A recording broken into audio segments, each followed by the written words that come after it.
국민연금 받으시는 분들, 살다 보면 병원비나 전월세 보증금처럼 큰돈이 갑자기 필요할 때가 있으시죠?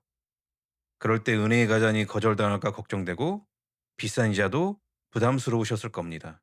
그런데 국민연금 수급자분들에게 소득이나 신용은 거의 안 보고 최대 1,000만 원을 연 2.92%의 아주 낮은 금리로 국민연금공단이 직접 빌려주는 제도가 있습니다.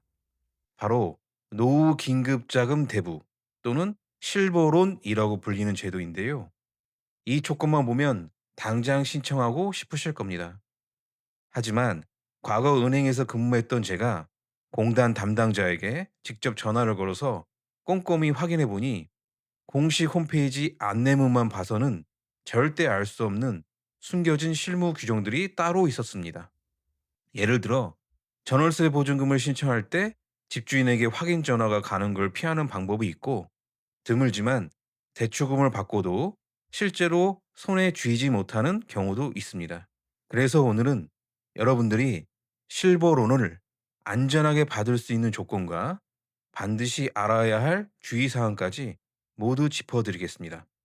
자, 그럼 바로 시작하겠습니다. 우선 누가 이 대출을 받을 수 있는지부터 살펴보겠습니다. 대출 대상은 딱 이 기준 하나만 기억하시면 되는데요. 바로 만 60세 이상이면서 현재 국민연금을 받고 계시는 분입니다. 조금 더 정확하게 짚어드리면 여러분이 받고 계시는 연금 종류가 노령연금, 분할연금, 유족연금, 그리고 1급에서 3급 사이의 장애연금 중 어느 하나라도 해당한다면 모두 신청 대상이 되십니다. 현재 따로 벌어들이는 소득이 있든 없든 혹은 신용 점수가 낮든 높든 상관없이 연금만 정상적으로 수령하고 있다면 대출을 해준다는 게 이 제도의 가장 큰 장점이자 핵심입니다. 그런데 안타깝게도 이 기본 자격 조건을 만족해도 대출을 못 받는 예외적인 경우가 있는데요. 지금 화면에 제외 대상을 전부 정리해 두었으니 해당되실 것 같은 분은 화면을 잠시 정지하여 확인해 보시고요. 저는 그 중에서 꼭 짚어야 할 두 가지만 말씀드리겠습니다. 첫 번째는 현재 국민연금이 정상적으로 나오고 있어야 한다는 점입니다. 어떤 사유로든 연금 지급이 잠시 중지되거나 정지된 상태라면 이 대출을 신청하실 수 없습니다. 두 번째가 아주 중요한데요. 법원에 개인회생이나 파산을 신청한 상태에서 아직 최종 면책 결정을 받지 못하신 분들도 대출 대상에서 제외됩니다. 이 두 가지 외에도 외국인이거나 해외 거주자, 장애 사급, 연금 해외 송금자처럼 몇 가지 제외 사유가 더 있는데 대부분의 시청자분은 여기에 해당하지 않으실 겁니다. 그런데 여기서 많은 분이 오해하시는 부분이 하나 있는데요. 내가 지금 신용에 문제가 있거나 대출금이나 카드값 같은 게 연체 중이면 당연히 대출이 안 될 것이라고 생각하는 부분입니다. 결론부터 말씀드리면 절대 그렇지 않습니다. 일반 금융권에 연체 기록이 남아 있거나 심지어 현재 연체 중이더라도 방금 말씀드린 예외적인 경우가 아니라면 이 대출을 얼마든지 신청하실 수 있습니다. 이건 제가 국민연금공단 실버론 담당자에게 직접 전화를 걸어 확인을 한 내용이니까 안심하고 참고하셔도 됩니다. 다만 연체가 장기간 되어서 채권자가 여러분들의 통장에 압류를 한 경우도 있을 텐데요. 이와 관련이 있는 분들은 많지 않을 테니 영상 뒷부분에서 따로 자세하게 말씀드리겠습니다. 자, 자격 조건을 확인하셨다면 이번에는 대출 한도를 알아보겠습니다. 공식 안내에는 최고 1,000만 원까지 가능하다고 나오는데요. 하지만 모든 분이 이 1,000만 원을 다 채워 받는 건 아닙니다. 공단은 세 가지 기준으로 한도를 정하는데 한 분을 예로 들어 쭉 따라가 보겠습니다. 매달 국민연금 50만 원을 받으시는 분이 있다고 해보겠습니다. 첫째 기준은 연금 수령액입니다. 실버로는 1년치 연금이 딱 2배까지 빌려주는데요. 이분은 1년에 600만 원을 받으시니까 그 2배인 1200만 원이 첫 번째 한도가 됩니다. 그런데 둘째 기준, 최대 한도가 여기서 걸립니다. 연금으로 계산한 금액이 아무리 높아도 이 제도의 최고 한도는 1,000만 원으로 묶여 있거든요. 그래서 이분은 1,200만 원이 아니라 1,000만 원까지만 가능합니다. 셋째 기준은 실제 지출 금액입니다. 실버로는 용도가 정해진 긴급 자금이라 병원비 영수증이나 계약서 같은 증빙을 반드시 내셔야 하는데요. 이분이 낸 의료비 영수증이 500만 원이라면 한도가 1,000만 원 이하도 공단은 실제 쓴 500만 원까지만 빌려줍니다. 정리하면 내가 받고 있는 연금으로 계산한 한도, 제도상의 최대 한도, 그리고 실제 지출 금액, 이 셋 중에서 가장 적은 금액이 최종 한도가 됩니다. 그러니 신청 전에 증빙으로 낼 수 있는 실제 지출 금액부터 확인해 보시는 게 좋습니다. 여기까지가 얼마를 받을 수 있느냐였고요. 그렇다면 이자는 얼마나 될까요? 현재 이자율은 연 2.92%인데요. 이 이자율은 3개월마다 바뀝니다.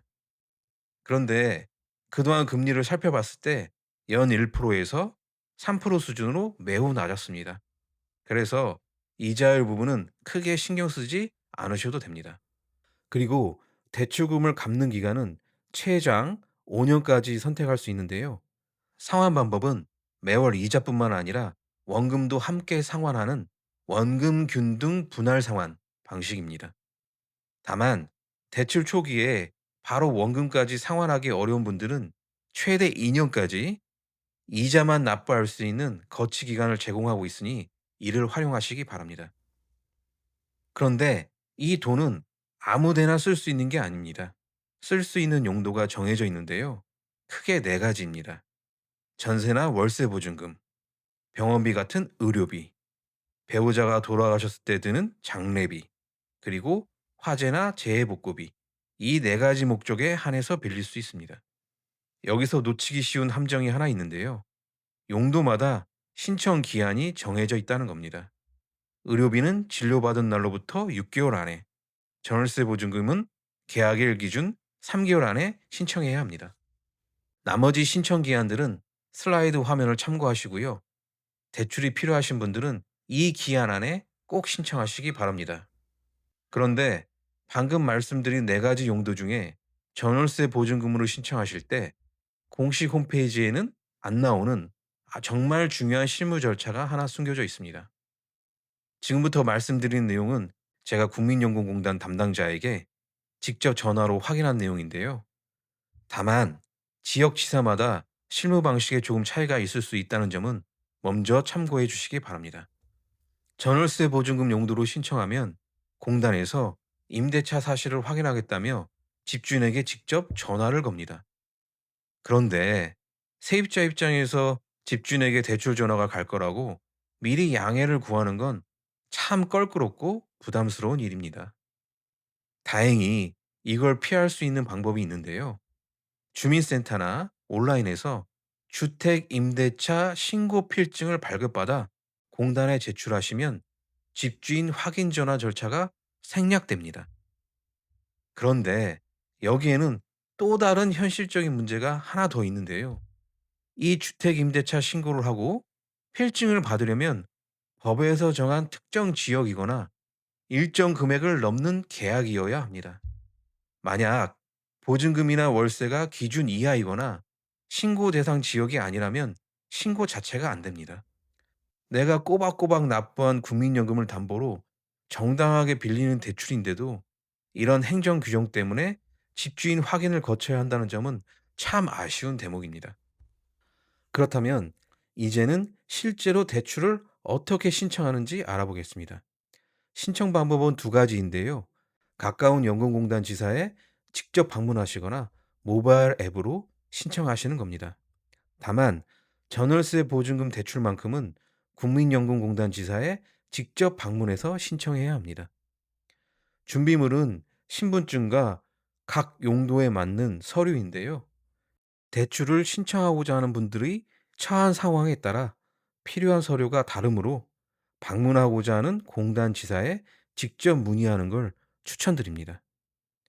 이렇게 대출을 신청하시면 대출금은 보통 3일 안에 통장으로 받으실 수 있습니다.